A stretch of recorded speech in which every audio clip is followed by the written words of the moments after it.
welcome to Sitecore Symposium 2020. In this session, we will discuss how you can accelerate your digital business with enterprise marketplaces powered by Sitecore Experience Cloud. Traditional commerce has a buyer and a seller and can achieve linear growth. Growing digital business at scale requires a new business model and rapidly bringing new capabilities, products, and services to the market by partnering with third-party sellers. In the post-COVID era, online marketplaces will scale business with new partnerships, improve customer experience, lower costs, and improved efficiency. Hi, I'm Varun Nera. I am the VP of Solution Architecture at Altudo. I'm also a Sitecore Technology MVP with more than a decade and a half of industry experience and having delivered 20 plus end-to-end Sitecore implementations. I've worked with more than 100 clients in various capacity.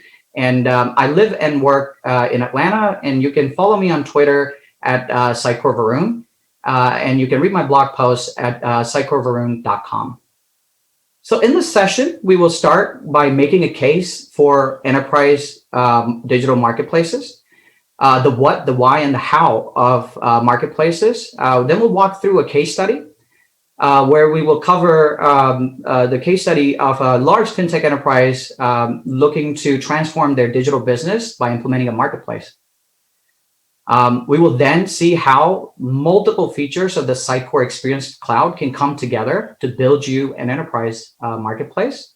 And we'll wrap up the session with a few things to consider, some do's and don'ts, some questions you should ask yourself. So let's get started. So starting with the basics of what is a marketplace. A quick definition of a marketplace is it is an e-commerce site where customers can choose from many products. But here's the differentiator. The products are offered by multiple sellers, and that's what makes it a marketplace. So if you think about traditional commerce model versus a marketplace commerce model, you as an enterprise are the seller in your traditional e-commerce setting with a set of customers who you cater to, and you offer them your products and services. However, when it comes to marketplaces, we make a distinction between what the enterprise role is. Now the enterprise becomes an operator of a marketplace that can then in turn invite sellers and grow the customer base. So the primary distinction is that there's a fundamental difference between an operator and a seller in a marketplace.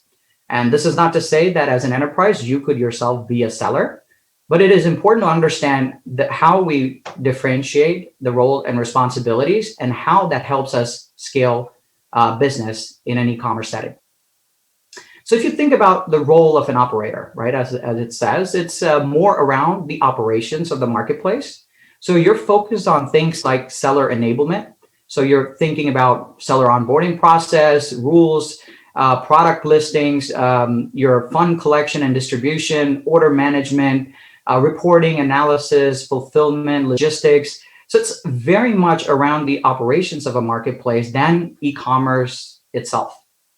And what that allows sellers to then focus on is purely e-commerce. So they're focused on getting the right product to the right customer in as fast as they can. So they're focused on things like product information, pricing, managing their marketing and promotion strategy, their acquisition strategy, customer service, order inventory management can also be managed by the seller. But then they're focused on the store experience, the backend integrations, the financial management.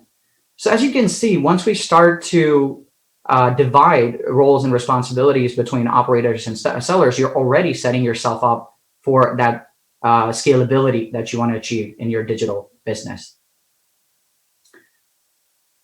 Quick example of some popular marketplaces that we've all come to know and recognize, and maybe some examples that you may not have thought of as a marketplace. Amazon, Alibaba are the most familiar ones we all know. And Amazon recorded, say, almost $300 billion in 2019 in digital business. Alibaba recorded almost 400 billion by cornering 80% of China's digital sales. Now, contrary to that, we might think Walmart is not really a marketplace, but their digital business you would find at least 57% of Amazon buyers also shopping at Walmart. Now, a couple of other examples of marketplaces are Target and Kroger, which are retailers, but you don't think of them as marketplaces. But in 2018, Kroger grew its digital sales by 58% by building a new supplier portal for B2B suppliers to get onboarded onto their marketplace. And you can check it out. It's thekrogerco.com. And Target, on the other hand, has been growing their digital business 25% year over year for the last 5 consecutive years. And then there are others, the likes of Wayfair, Overstock, Etsy, where their focus is not so much in the volume, but the average order value. And Wayfair is actually boasting of a $230 average order value. So there are different kinds of marketplaces. And what I'm going to try to do is reduce the clutter a little bit and bring us to what we define as B2B or rather enterprise marketplaces. So an example of this, how do we differentiate and understand, well, what is a B2C versus B2B marketplace? I'll start with an example of Amazon again, right? So Amazon's spun off their enterprise division, called it Amazon Business in 2015. And since 2015, it took them 3 years to get to $10 billion. And they're looking to overtake their B2C side of the business very soon. HP, we all know they sell devices, printers, laptops, but they spun off their HP Enterprise division in 2015 as well, coincidentally, and they cornered about 107 of the Fortune 500 companies that contributed to their growth, and they raked in about $29 billion in B2B business through their marketplace. Walmart is another example where Walmart Marketplace gives suppliers a very easy way to get onboarded to sell on Walmart. And once you're onboarded, it takes you less than 24 hours to put your product on Walmart. And that is the promise of scaling their business. Best Buy Canada was a good example as well. So traditional Best Buy, we understand that, but Best Buy Canada built this Best Buy Marketplace that helped them increase their SKUs by 200% in 1 year. And they were able to achieve 30% growth in online revenue through this marketplace. So it is a proven concept, and it is here to stay. And we'll dig a little bit more into what these enterprise marketplaces are and how do we build them.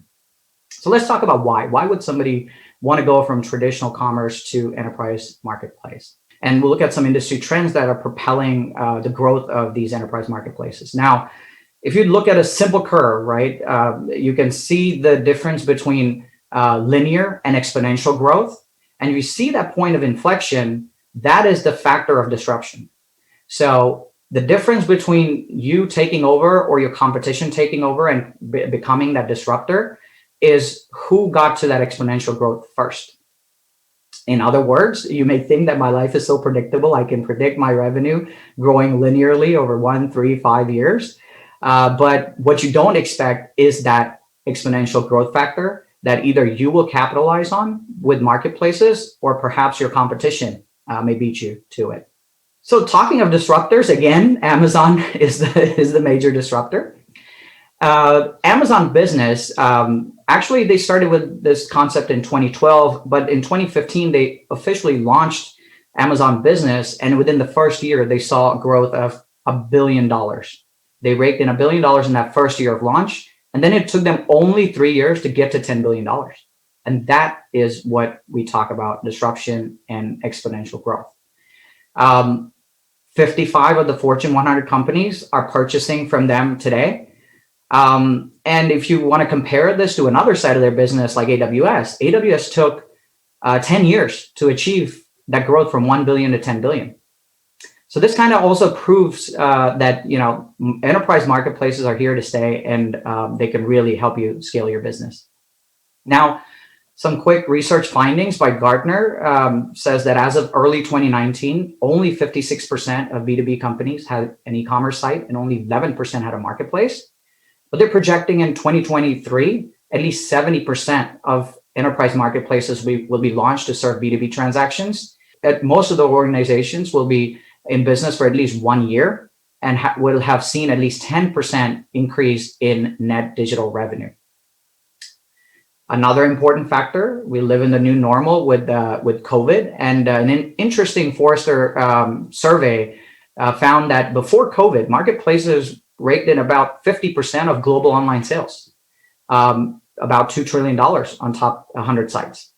Now, digitization has accelerated since then, and 40% of consumers are now buying online more than ever before. So there's that scale and growth factor. And almost 60% of these are based in the United States, and they're continuing to change the way we shop.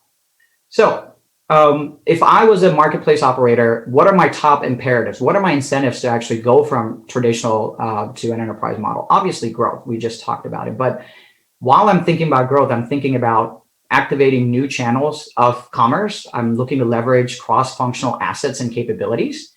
I want to enrich my products and offerings, that whole cross-sell and upsell that I want to bring forth, and marketplaces can certainly do that for you. So while I'm doing that, I'm also focused on improving experiences, not just for my customers, because now I care about my partners, my vendors, my suppliers. And while I'm doing that, what I'm getting in return is quick, rapid launch of products and services, capabilities and offerings that help me scale my business. And while I'm doing all of that, I'm also focused on reducing costs and improving efficiency. And that's where I'm focused on streamlining the entire business process, making it very frictionless. And I want to control procurement and processing costs so things are more automated, much faster, and more cost efficient.